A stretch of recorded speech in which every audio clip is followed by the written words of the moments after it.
determinada, hermanos, determinada. Todo lo que ha ocurrido ya es testimonio real.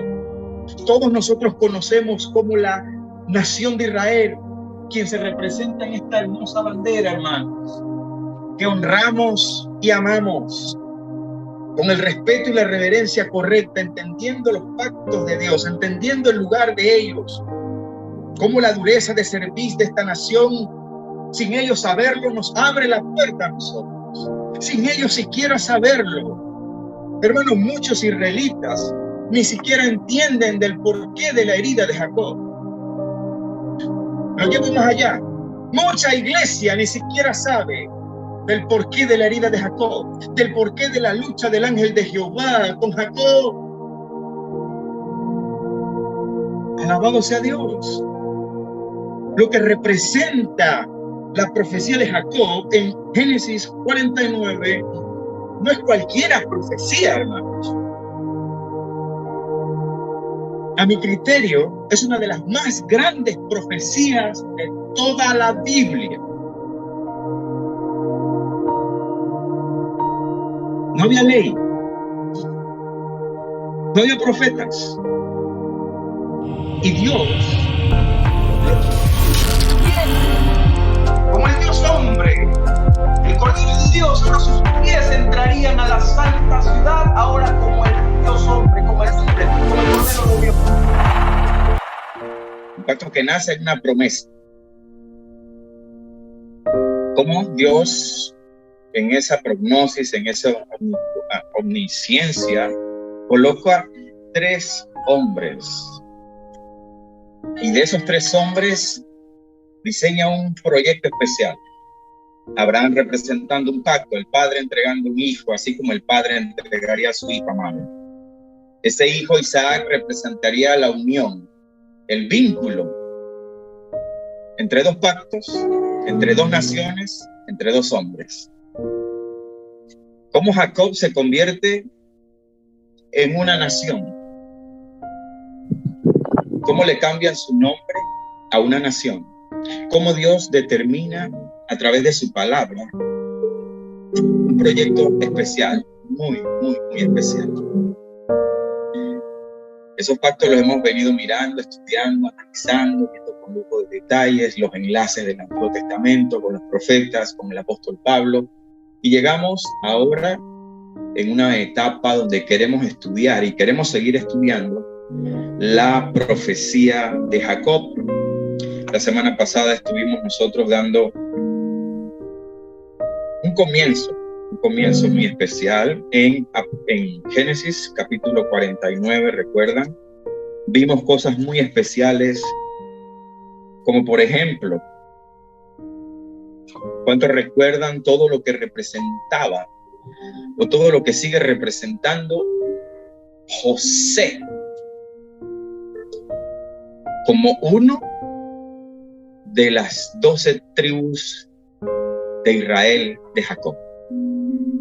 Dijimos que había un cambio en la tipología, y eso es muy interesante, muy importante de ver, porque pudimos ver cómo Dios representó el pacto que apuntaba a los gentiles con Abraham. Esa promesa atravesó la ley, los profetas, y llega hasta nosotros. Lo vimos como Pablo lo explica en Gálatas de manera perfecta, en Romanos capítulo 4, 5, se va hasta el 12. Vimos cómo Isaac enlazaba las 2 naciones, el proyecto que sigue vigente, y después nos dimos cuenta cómo cambian los tipos.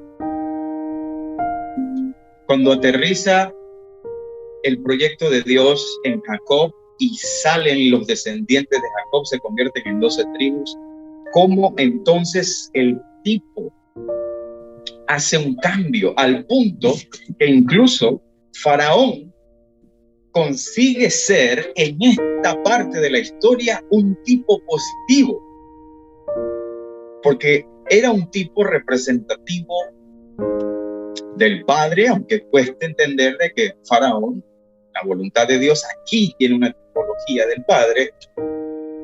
Y vimos la semana pasada cómo Faraón dice: solamente mi trono estará por encima de ti. Y vemos como la carta de los Hebreos dice exactamente lo mismo, que cuando se habla de que todas las cosas fueron puestas por debajo de sus pies, solamente se exceptúa al que lo puso a él. O sea, el Padre sigue estando por encima de todas las cosas. Algo muy interesante que estamos viendo hoy colocaba unas imágenes de una enseñanza que tiene que ver con la inerrancia de la Trinidad y cómo se está negando esa doctrina. Ahora hay cantidades de cristianos negando la Trinidad. Qué peligroso, hermano. Nos estamos metiendo en terrenos delicados ya en esta recta final. Gente negando la Trinidad. Se les llama unitarios, se les llama Jesús solo, se les llama solo Jesús. Y esa doctrina, hermanos, está fascinando y convenciendo a gente que ya tenía un fundamento.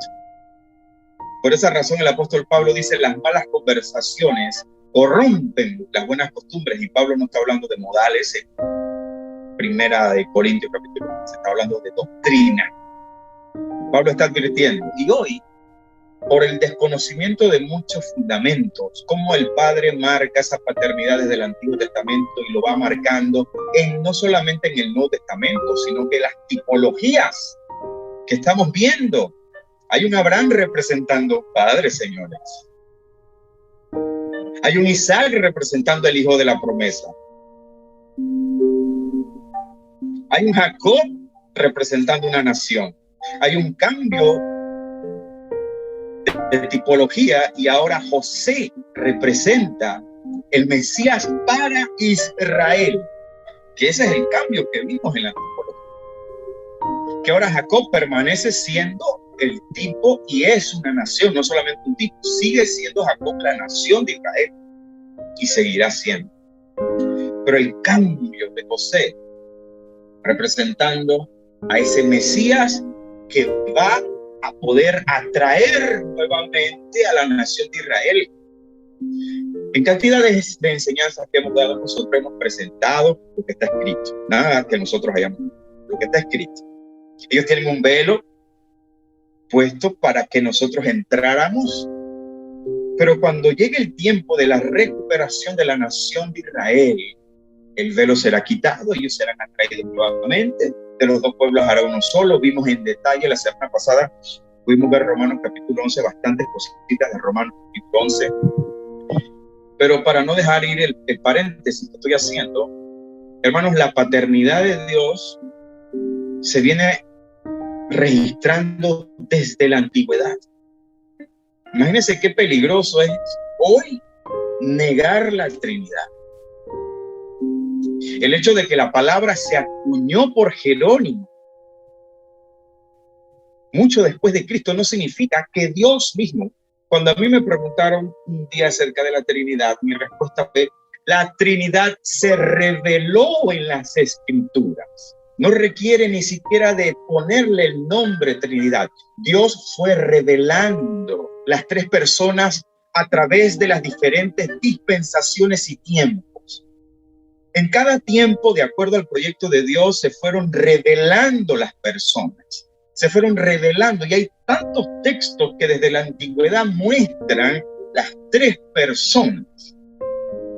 Y hoy estamos dándole seguimiento a temas que te siguen marcando que no solamente es una doctrina nueva testamentaria, sino que es la palabra de Dios quien revela esa Trinidad. El Padre, ¿en cuántos tipos lo hemos visto? Al Padre, al Hijo. Y hemos visto también al Espíritu Santo desde la antigüedad. En el propio llamamiento de Moisés, usted ve que está Jehová en ese llamamiento en Éxodo. Es el ángel de Jehová, una tipología del verbo. Quien le habla a Moisés: Moisés, Moisés, quita el calzado que está en tus pies, porque el lugar que pisas santo es. ¿Quién le habló? El ángel de Jehová. Estaba el Padre, el ángel de Jehová. ¿Y quién estaba en la zarza? ¿Quién estaba en la zarza? ¿Quién era el fuego que estaba en la zarza? El mismo fuego que se manifestó como la columna de noche que cubría y que guardaba la nación de Israel como un estandarte a sus enemigos, diciéndole nadie los puede tocar. Dios los sacó con mano poderosa y sigue con ellos. Entonces, ¿cómo vemos desde la antigüedad Dios revelándose en tres personas? Y cada enseñanza como esta sigue abonando no solamente a que usted crezca en conocimiento de la palabra, sino que sigue abonando en que usted va a poder defender lo que usted cree. Hermano, que nadie le quite lo bien aprendido. No deje que ningún viento de doctrina le haga pensar de otra manera. Viendo esta crisis que hay en relación a la amenaza que se ve con este tema de los unitarios, solo Jesús, Jesús solo, voy a estar entregando próximamente específicamente una enseñanza en relación a eso. Porque es necesario, hermano. ¿Sabe por qué? Porque nadie está atacando con la verdad esa doctrina. Hermanos, hay gente que tiene la capacidad, maestros reconocidos, que no están atacando eso. Están dejando que eso se riegue como pólvora en medio del pueblo de Dios. Y nadie les dice a ellos, párate. Entonces, los que no tenemos una gran plataforma, vamos a tener que hacer el trabajo, hermanos. Porque no se está atacando con la verdad de Dios esa falsa doctrina de la unidad o los unitarios. Esa es falsa doctrina, 100% falsa doctrina. Hay tanto que decir que es casi irrefutable, pero no sé cómo todavía. Hoy vamos a seguir, hermanos, en la enseñanza que nos trae a colación, pero les quería decir esto para que usted, en todo lo que vamos a seguir enseñando, usted siga como atrapando cositas, ¿no?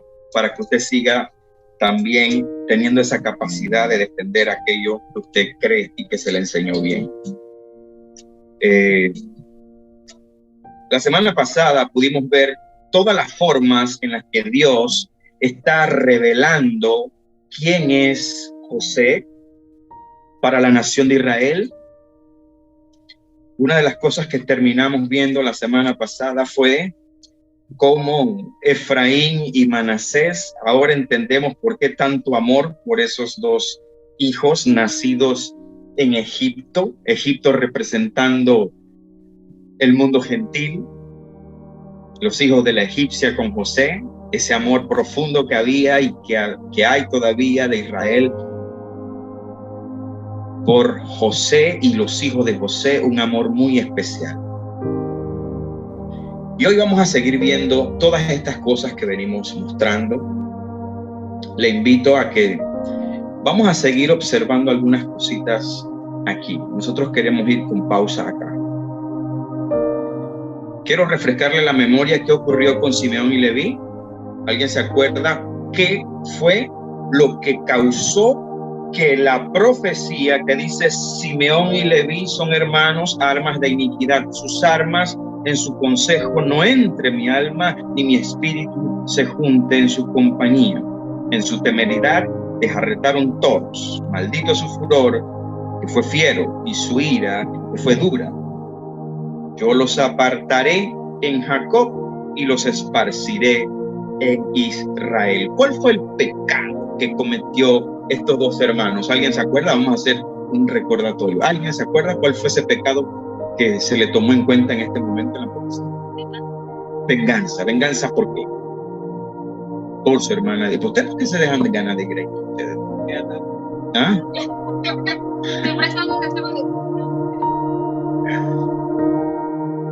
Venganza.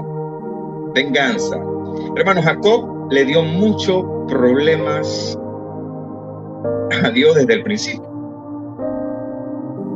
Cuando logré encontrar unas imágenes para ilustrar los videos acerca del ángel de Jehová con Jacob, ¿alguien ha visto esa ilustración en los videos editados? Qué hermoso. Hay una batalla física que ya nosotros pudimos identificar que representa toda la batalla que ha tenido Dios a nivel de trato con esa nación. La herida de Jacob.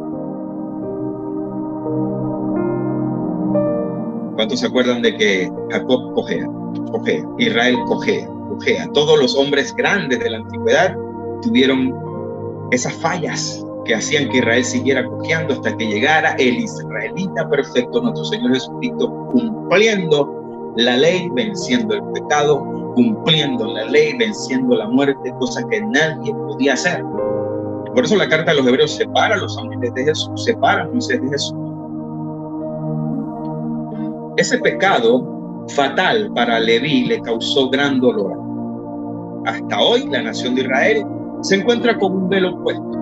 Dijimos que claramente era imposible, amados hermanos, imposible que el Mesías nuestro, el Mesías del mundo, pudiese traer la marca, el estigma de un sacerdocio caído, destinado a caer. Y el destino a caer del sacerdocio levítico era por amor a nosotros. Esa es la justicia de Dios. Y por ese amor a los que entramos, ellos también serán rescatados. Lo vimos en Romanos 11. Esa es la justicia de Dios de la que se maravilla el apóstol Pablo. Grande es la justicia de Dios, incomprensible casi. Aquí es donde vemos que sus pensamientos son más altos que nuestros pensamientos.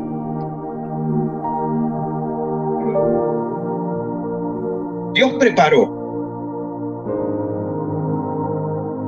de que nuestro Señor no traería la marca de Levítico. El sacerdocio levítico hizo su trabajo hasta que comenzó a cumplirse lo profetizado. Deuteronomio 32, lo que también lo hemos leído, como Dios determina en el cántico de Moisés la caída de Israel. Dios dice: me haré de una nación que no es nación, de un pueblo que no es pueblo. Génesis 28, 19, búsquenlo en su Biblia, por favor, y comience a anotar. Génesis 28, 19 dice: y llamó el nombre de aquel lugar Betel, aunque Luz era el nombre de la ciudad primera. Escuchen bien. E hizo Jacob voto diciendo, mira el voto de Jacob, por favor, vamos a explicar cositas del voto de Jacob. Si fuere Dios conmigo y me guardare en este viaje que voy, y me diere para comer y vestido para vestir, y si volviere en paz a casa de mi padre, Jehová será mi Dios. Y esta piedra que he puesto por señal será casa de Dios, y de todo lo que me dieres, el diezmo apartaré para ti. Lastimosamente, este es uno de los textos que se han utilizado para darle fundamentos fuera de la ley al tema del diezmo, igual que Melquisedec. Son algunas de las trincheras donde suelen esconderse algunos. Pero hermanos, yo les voy a dar algunos datos acerca del voto o pacto de Jacob. No se considera pacto, se considera voto. Se le llama el voto de Corbán. Voto de Corbán es porque lo propone Jacob, no lo propone Dios. Dios decidía si aceptaba ese pacto.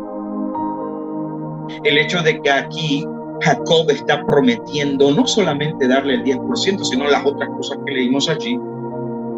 Este es un voto no mandatorio. Esto no tiene ley, no tiene ordenanza divina. Si la carta a los Romanos dice que reinó la muerte desde Adán hasta Moisés, ¿qué usted entiende por eso? Un ejercicio rápido. Reinó la muerte desde Adán hasta Moisés.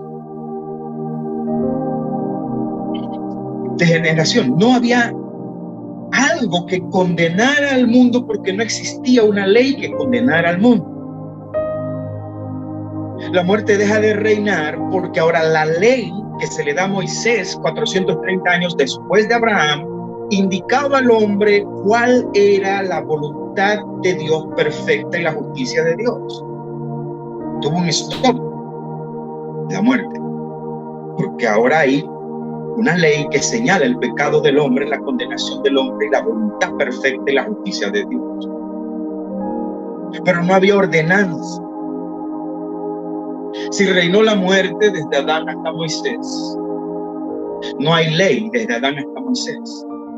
Si es Dios el que está diciendo que reinó la muerte desde Adán hasta Moisés, no significa que no hubiera un hombre justo, pero significa que no hubo ordenanzas directas de Dios, mandatorias y obligatorias. Por eso el voto de Corbán o el voto de Jacob o el pacto de Jacob fue un voto voluntario, no mandatorio. También el diezmo de Melquisedec fue voluntario, no fue mandatorio. Dios mismo revela que no había ley, Él no había dejado orden de nada. Y a veces queremos tomar cosas que Dios no está mandando, no mandó a hacer en el Antiguo Testamento, antes de Moisés, y queremos decir, sí, ¿por qué? Porque está escrito que ellos lo hicieron, pero Dios no lo ordenó. Y el mismo Dios dice que hubo un reinado de la muerte hasta Moisés. No había ley antes de eso. No, pero lo hizo Abraham. Dios no se lo pidió a Abraham. Lo hizo Jacob. Dios no se lo pidió a Jacob. Fue un voto voluntario. Ahora, otro dato que quiero que usted tome en cuenta aquí, que no se lo van a enseñar en los púlpitos, hermanos, es lo siguiente. Abraham representa la promesa del pacto de la cruz. Estamos claros en eso, ¿cierto? Jacob representa a Israel. Pero Jacob también tenía que tener como hombre un tipo de pacto. El pacto o el voto que está haciendo Jacob con Dios, el voto de Corbán que estamos viendo en Génesis 28, 19 y 22, no solamente se puede tomar para justificar el diezmo. Si usted quiere defender el diezmo, defiéndalo de la ley para arriba. Pero cuando se les acaba la gasolina con la ley, porque todo el Nuevo Testamento te va a dar palo con eso, Pablo te va a dar palo con ese asunto. Pero no queremos ver esos versículos, no los saltamos. Nos saltamos esos versículos donde Pablo pelea. Ustedes vieron la batalla de Pablo en Gálatas, cómo Pablo deja eso claro. Reprende al propio Pedro. Ya estamos, ustedes están claritos en eso, están cuchillos. Ustedes pueden un seminario de Gálatas. No se puede defender lo que no es ley.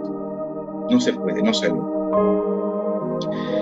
Este voto, este pacto de Jacob, lo que en realidad quiere decir como tipología, es que Dios haría un pacto con Israel. Tenía que haber un tipo, señores, todo tiene una sombra, todo tiene un tipo. Isaac representaba el hijo de la promesa. Abre la puerta en el mundo espiritual. El padre tiene ahora derecho legal a entregar su hijo de la promesa. Abraham enlaza a los dos hombres en el mundo espiritual a nivel de promesa y a nivel de sangre. El Dios hermoso de orden y de preceptos, hermanos, debía dejar que Jacob propusiera un pacto. ¿Y por qué Jacob propone pacto? Escuche bien, para que ustedes vean la perfección de los tipos. Jacob tenía miedo. Cuando usted lea el contexto de Génesis 28, no lo lea hoy, usted va a ver un Jacob completamente temblando de miedo. Fue un pacto de miedo. Ustedes saben qué tenía la nación de Israel cuando hizo pacto entonces con Moisés. Miedo. Vivían con un miedo permanente. Vivían reclamándole a Jehová. Si estuviéramos en Egipto, estaríamos comiendo y bebiendo y no estaríamos aquí pasando páramos en el desierto. ¿Para qué nos sacaste? Israel se la pasó renegando en el desierto toda la distancia, hermanos. Vieron la mano poderosa de Dios. Abre. ¿Cómo lo saca delante de Faraón con esa fuerza, hermano? Prodigios nunca antes vistos. ¿Cómo es posible que esta nación a quien Dios le abre el mar rojo pasan en seco? En seco, dice la Escritura. No como las películas que hay como unos charquitos ahí, la gente se está mojando los pies. No, en seco, hermano.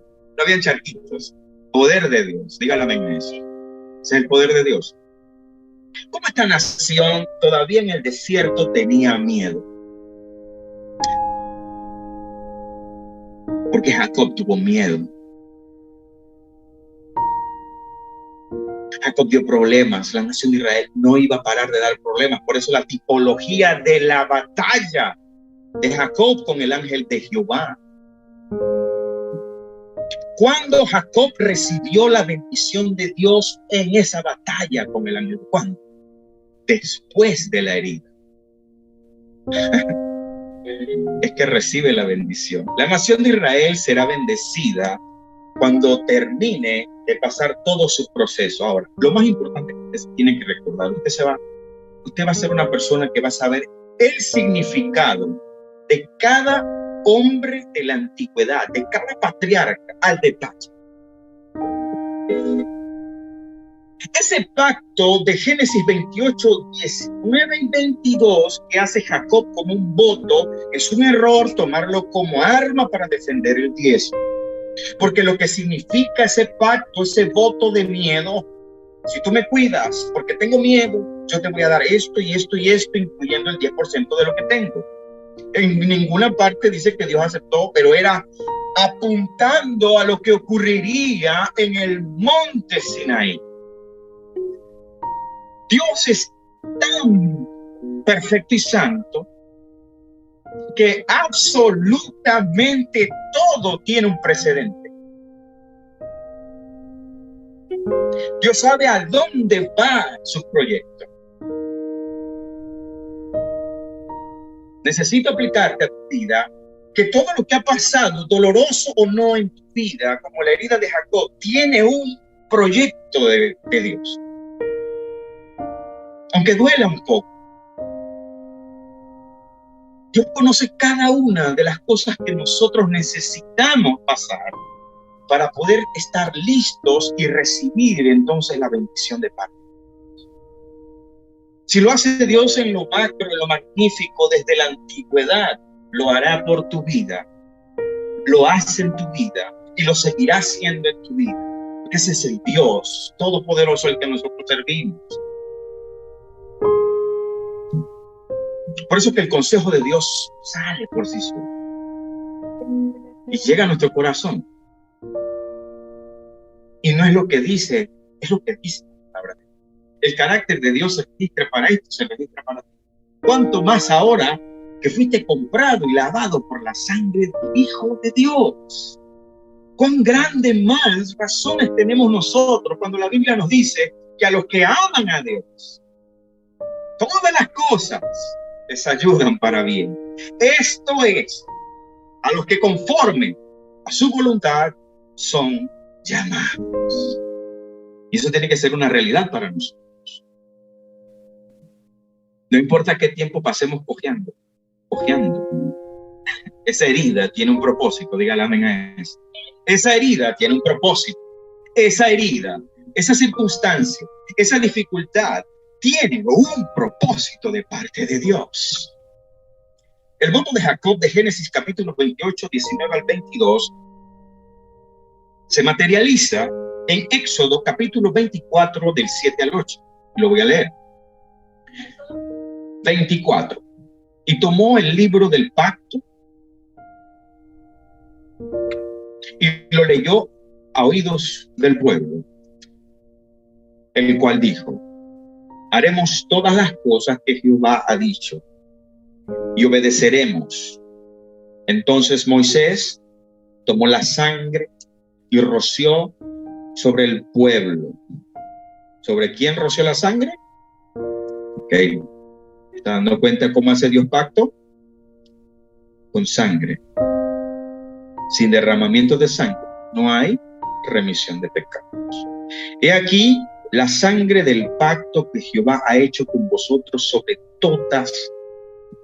todas estas cosas. Si usted tiene que leer los contextos, después apunte Éxodo 24, 7, 8.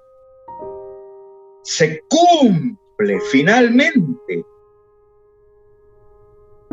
que aproximadamente 300 años atrás, un hombre llamado Jacob hizo pacto, voto de Corbán con Dios. Ese voto tenía un proyecto. ¿Sabe? Estas cosas nos deben maravillar. Hermanos, ¿cómo sabía Jacob? Él no sabía. Jacob no sabía. Jacob solamente tenía miedo. Él no sabía lo que se representaba en ese pacto. Él no sabía que ese pacto representaba otro que haría Dios con una nación que era él mismo. Jacob era una nación desde que lo bendijo el ángel de Jehová. Ya no te llamarás Jacob, ahora tu nombre será Israel. Y esa nación sigue adelante. Son esclavos en Egipto. Salen con mano poderosa. Dios levanta un caudillo, un profeta, un sacerdote, un levita especial llamado Moisés, Aarón su hermano, y establece el cumplimiento de lo que era un voto de miedo. Si me cuidas, Señor, si me cuidas, tengo miedo. Y la nación de Israel representó exactamente lo mismo. Hermanos, escuchen, es tan perfecto todo cuando usted lo analiza.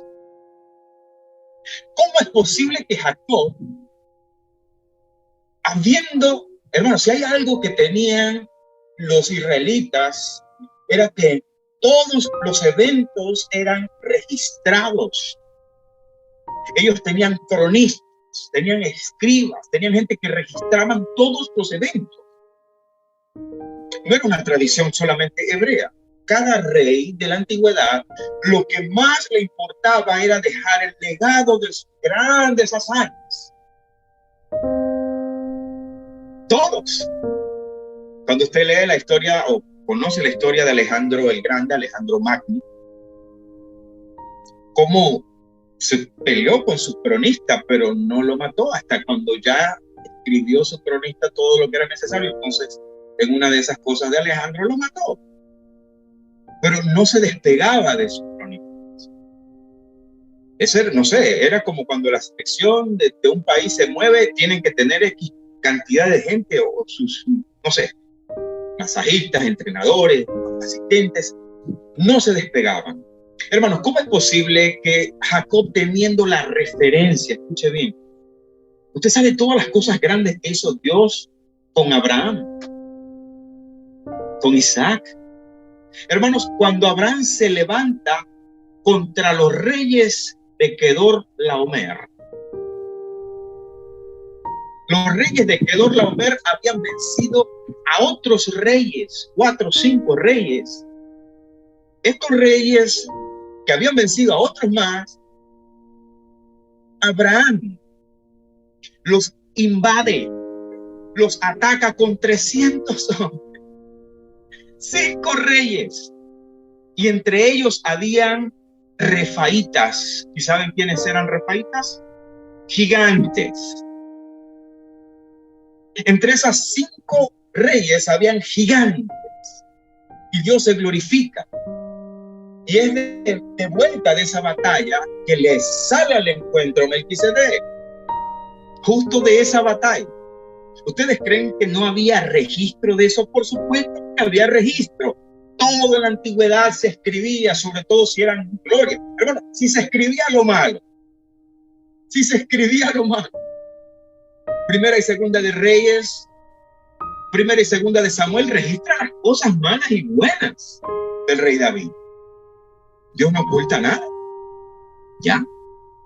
Que Primera y Segunda de Crónicas, Esdras, decide, bueno, ya se habló muy mal de David en otros libros históricos, acá vamos a obviarlo, el pueblo necesita levantarse, el pueblo necesita restaurarse, no, vamos a dejar lo malo de David por fuera. Primera y Segunda de Crónicas no contiene la parte oscura, por decirlo de alguna manera, de David, pero Primera y Segunda de Reyes, Primera y Segunda de Crónicas, pero Samuel sí lo tiene. Ahora, vuelvo al punto. Israel, Jacob, había visto y oído la gloria de Dios. En los días de Moisés, Israel también vio la gloria de Dios con mano poderosa en contra de un faraón y todos sus diosesitos.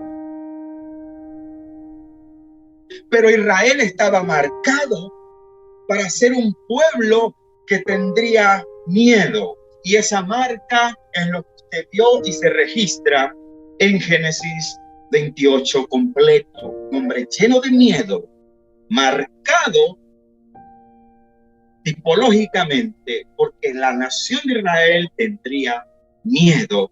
Y en medio del miedo, en medio del desierto, haría el pacto, dándole cumplimiento al pacto tipológico de Jacob.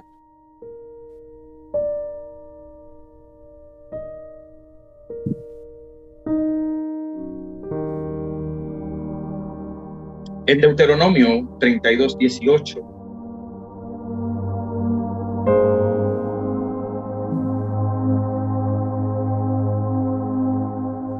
del 18 al 21, téngalo presente.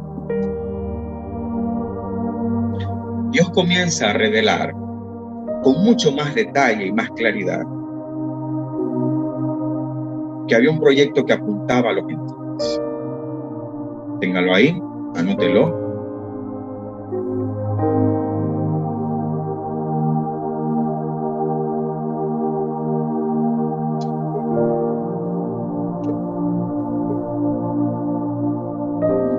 Deuteronomio dice: de la roca que te creó te olvidaste, te has olvidado de tu Dios, tu creador, y lo vio Jehová y se encendió en ira por el menosprecio de sus hijos, de sus hijas, y dijo: esconderé de ellos mi rostro, veré cuál será su fin, porque son una generación perversa, hijos infieles. Ellos me movieron a celo por lo que no es Dios, me provocaron a ira con sus ídolos. Yo también los moveré a celo, pueblo que no es pueblo, y los provocaré a ira por una nación insensata, apuntando a los gentiles. Esto lo confirma el apóstol Pablo en Romanos capítulo 10, versículos 19 y 21. Pablo, escribiendo acerca de este gran dilema, si Dios había desechado a Israel o no, dice: también digo, ¿no ha conocido esto Israel? Primeramente, Moisés dice, mire la cita que va a hacer Pablo, exactamente la misma, porque lo que nosotros hacemos aquí no es una interpretación personal. Lo que pasa es que a veces no vamos directo a los textos. El propio apóstol Pablo dice, hablando de este Deuteronomio, capítulo 32, 18, 21, Pablo dice: yo os provocaré a celos con un pueblo que no es pueblo, con pueblo insensato os provocaré a ira. E Isaías dice resueltamente: fui hallado de los que no me buscaban, me manifesté a los que no preguntaban por mí, hablando de usted y yo, de los gentiles. Pero acerca de Israel dice: todo el día extendí mis manos a un pueblo rebelde y contradictor. Vamos a dejarlo hasta allí.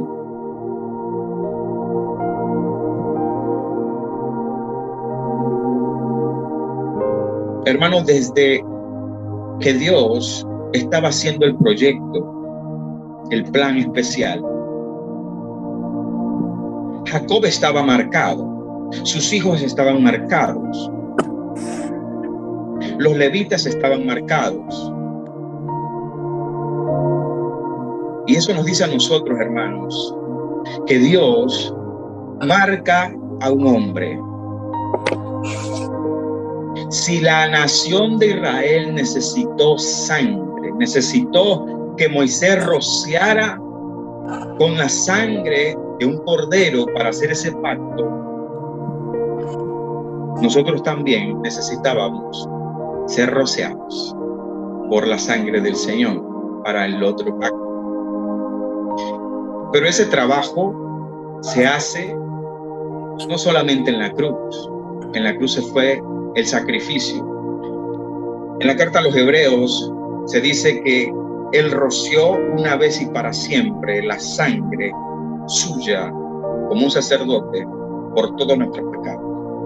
El Señor hizo la misma tarea, hizo la misma obra que hizo Moisés, pero ahora el Cordero Santo lo afirma. La nación de Israel estaba destinada a caer, hermanos.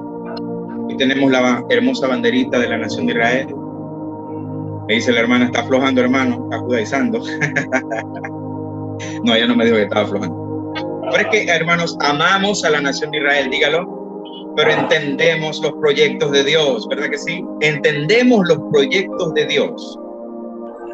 Dios tenía que levantar a un sacerdote no sujeto a una tribu marcada para fracasar en su posteridad, para darle entrada a nosotros. Y esa tribu, que entonces sería la tribu que marcaría el nuevo sacerdocio, es lo que vamos a leer en Génesis 49:8.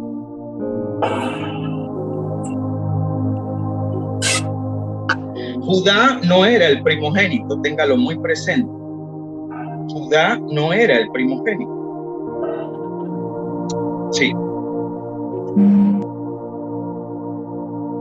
Pero la voluntad perfecta de Dios, determinando que nuestro Señor y Salvador, hermanos, no podía traer la marca, no podía traer ese estigma de un sacerdocio destinado a caer. Cuando nosotros decimos esto, ¿tenemos un espíritu antisemita? No. Nosotros estamos siendo realistas, hermano, con el proyecto de Dios. Judá, te alabarán tus hermanos, tu mano en la cerviz de tus enemigos. Los hijos de tu padre, es decir, todos los demás hermanos, se inclinarán a ti. Cachorro de león, Judá, de la presa subiste, hijo mío. Se encorvó, se echó como león, así como león viejo. ¿Quién lo despertará?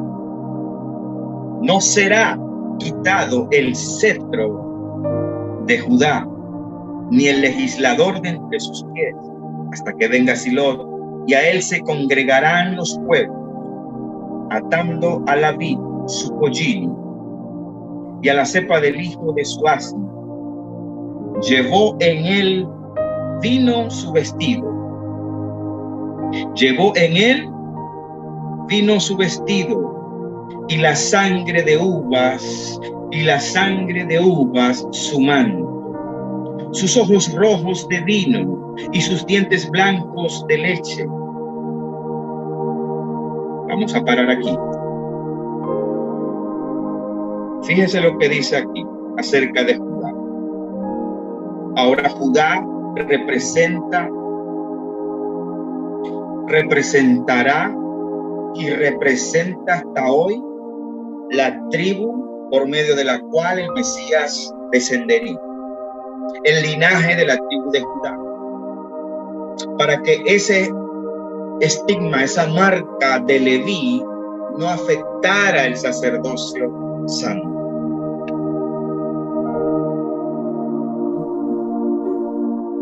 Además de Judá, quien representa un linaje, Dios marca desde el tiempo de Abraham que el sacerdocio, no solamente en Judá, sino que desde el sacerdocio de Melquisedec se traía ya de parte de Dios la señal de que el sacerdocio de nuestro Señor era un sacerdocio diferente.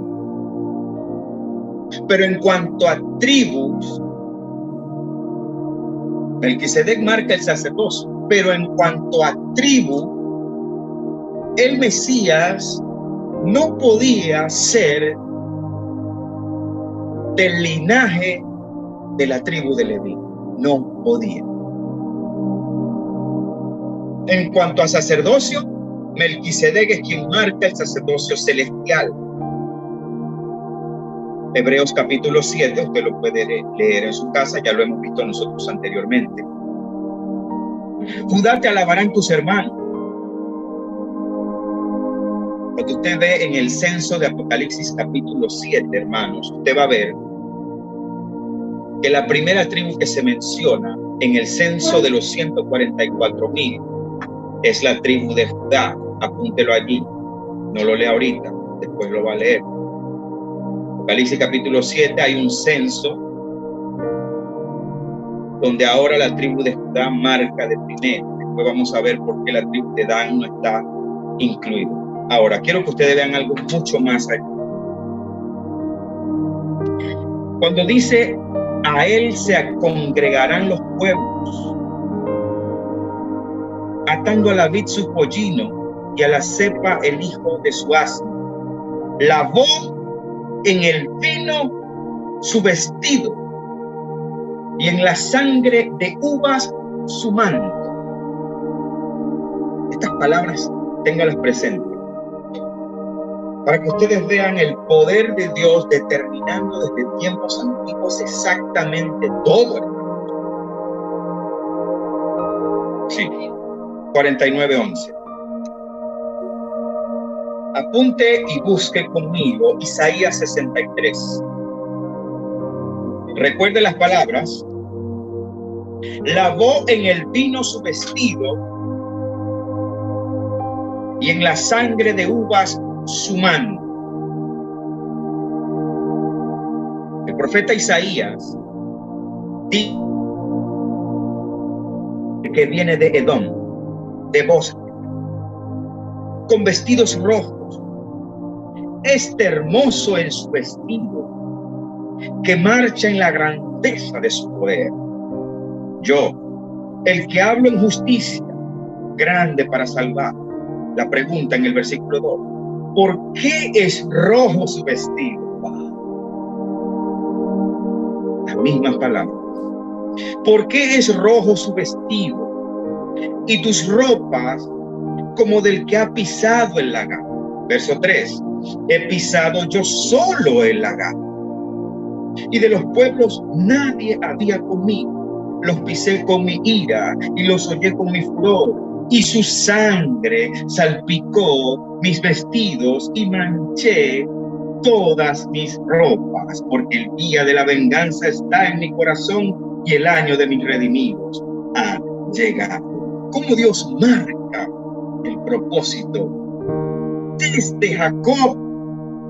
Génesis 49:11, atado a la vid su pollino, llevó en el vino su vestido y en la ropa la sangre. Ahora vaya conmigo para que vean todo, absolutamente todo, como Dios en su prognosis determina absolutamente todo. Apocalipsis 19:11. Entonces vi el cielo abierto y aquí un caballo blanco. Génesis 19:11. Entonces vi un cielo abierto.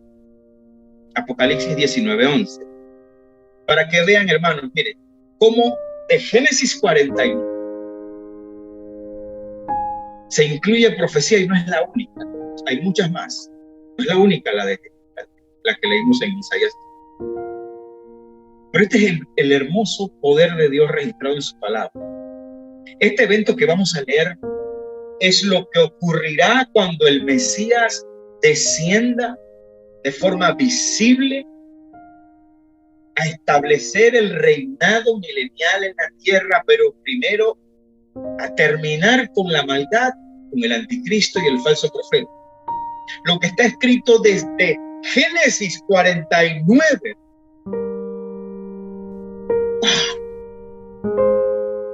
Apocalipsis 19:11. Entonces vi el cielo abierto y aquí un caballo blanco, y el que lo montaba se llama Fiel y Verdadero, y con justicia juzga y pelea. Sus ojos eran como llama de fuego, exactamente lo que dice también Isaías 49:11.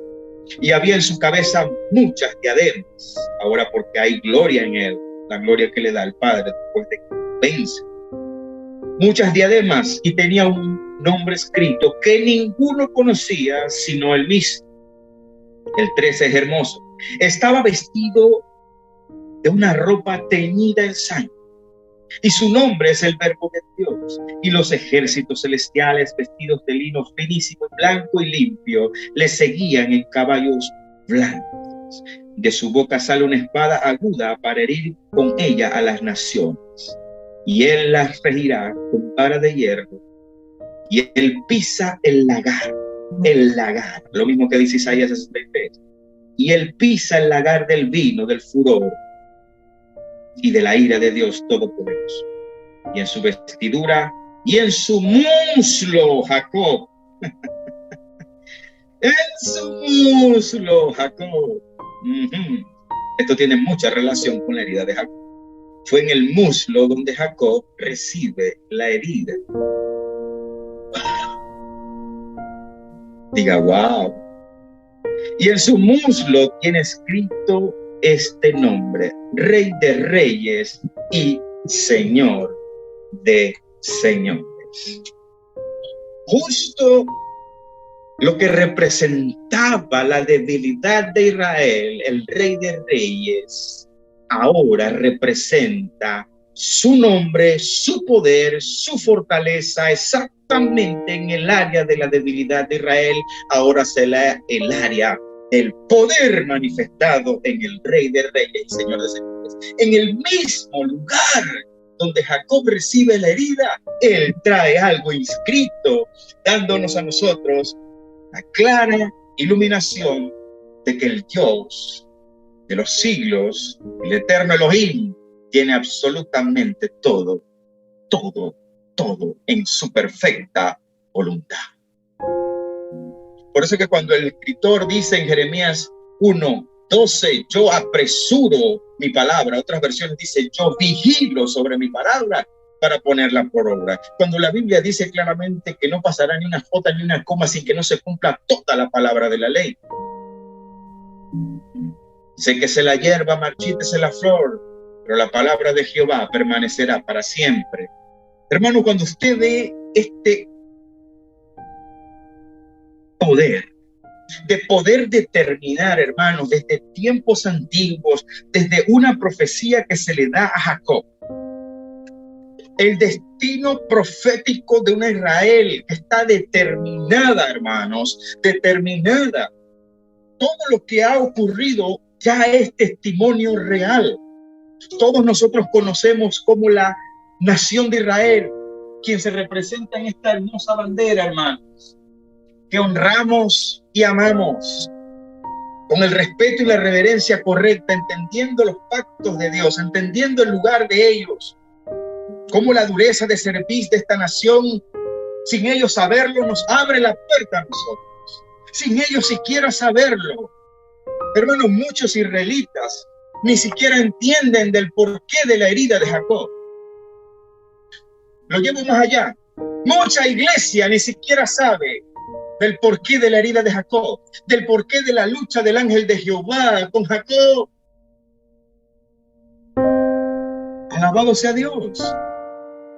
Lo que representa la profecía de Jacob en Génesis 49 no es cualquiera profecía, hermanos.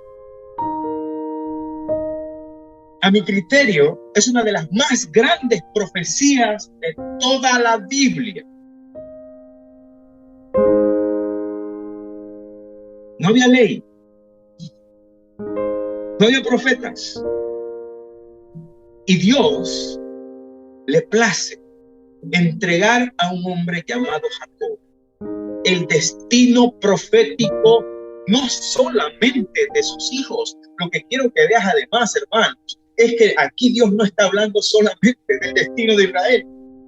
Como Judá representa, hermanos, el libertador. Judá representa el que viene en un vestido, viene en un caballo con un vestido rojo, Isaías 63:1. Todo lo que ha vivido la nación de Israel representa una herida que Dios va a sanar, y en ese mismo lugar donde Jacob recibe la herida, nuestro Señor representa un nombre que es sobre todo nombre, y ese nombre solo Él lo conoce, hermano. La fortaleza ahora estará en el lugar donde estaba la debilidad. Hermano, la fortaleza que Dios te va a dar va a ser en el mismo área que hoy tú consideras que es tu debilidad, eso que tú consideras que es tu debilidad. Señor, soy débil. Por eso dice la palabra de Dios, diga el débil, fuerte soy. Nunca te avergüences de tu debilidad. Nunca te avergüences de la debilidad que tengas. Nunca te avergüences de las caídas que hayas tenido. Porque de esa caída, en ese mismo lugar, Dios va a sanar. Y no solo la va a sanar, Dios se va a glorificar y va a escribir algo poderoso en esa herida, en ese lugar donde has sufrido, donde has llorado. En ese mismo lugar Dios pondrá gloria, Dios pondrá consuelo, Dios pondrá dicha, felicidad, y darás testimonio del Dios poderoso que se glorificó exactamente en el lugar de tu herida. Alabado sea Dios. Aleluya. En ese mismo lugar, así como lo hizo con la nación de Israel, lo hará con nosotros en cada una de nuestras pruebas. Hoy no lo entiendes. Hoy no lo entiendes. Pero vas a ver la gloria. La sanará Dios. Te dará un nombre nuevo. Y se va a glorificar en esa herida que no entendí, que no entendimos.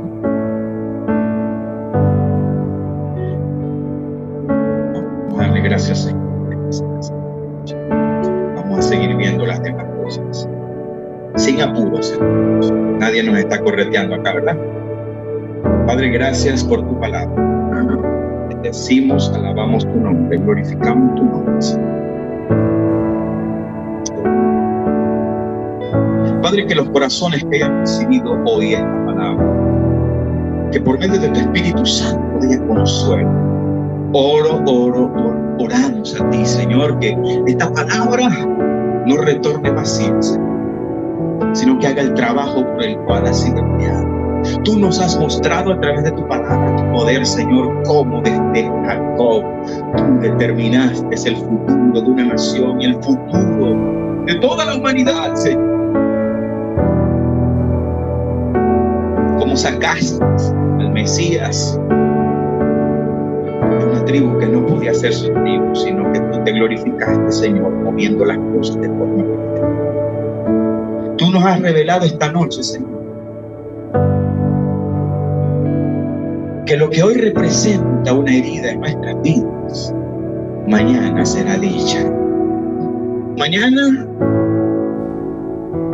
reiremos, nos alegraremos y nos gozaremos con pandero y danzas. Y lo que hoy representa una herida va a representar tu amor, tu misericordia, tu perfecta paternidad, Señor. Damos gracias, Padre bueno, Padre santo, por tu palabra. Tu palabra, Señor, que es viva y eficaz y permanece para siempre. Y los corazones que han creído a esta palabra en esta noche recibirán de Dios los frutos de esta palabra, que no caerá a tierra, sino que cada corazón que dijo yo la recibo, eso es para mí. Veré la mano de Dios en lo que hoy es una herida. Darán testimonio de esta palabra, Señor.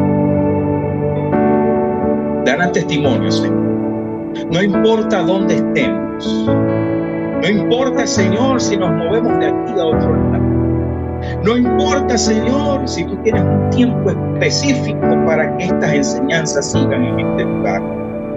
Ellos darán testimonio de que un día tú hablaste, Señor, en una enseñanza sencilla y humilde, mostraste tu poder con una nación y que esa misma palabra se cumplió en sus vidas. Yo oro, Señor, por las cargas de cada uno de mis hermanos y las mías también, las de mis hermanos que están conectados también, Padre. Oro por sus cargas, Señor.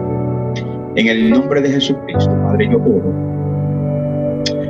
por lo que hoy es una herida. En el nombre de Jesús. El bálsamo de tu Espíritu Santo, Señor, a través de la palabra, en esta noche de consuelo, Señor. Esa herida va a sanar, te dices. Esa herida tiene un propósito, dice el Espíritu. Y sobre esa herida el Señor se va a glorificar en tu vida. Te dará gozo. Hoy no lo entiendes, pero lo vas a entender. Y vas a recordar esta palabra en esta noche.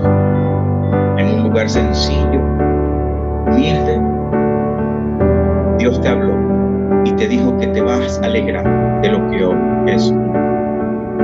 Gracias, Señor. Nos despedimos de este lugar, de tu presencia, dándote gracias, Señor. Gloria, honra y alabanza. Permite, Señor, que podamos seguir adelante con estos estudios, con estas enseñanzas. Te bendecimos, te exaltamos. En el nombre de Jesús. Amén y amén.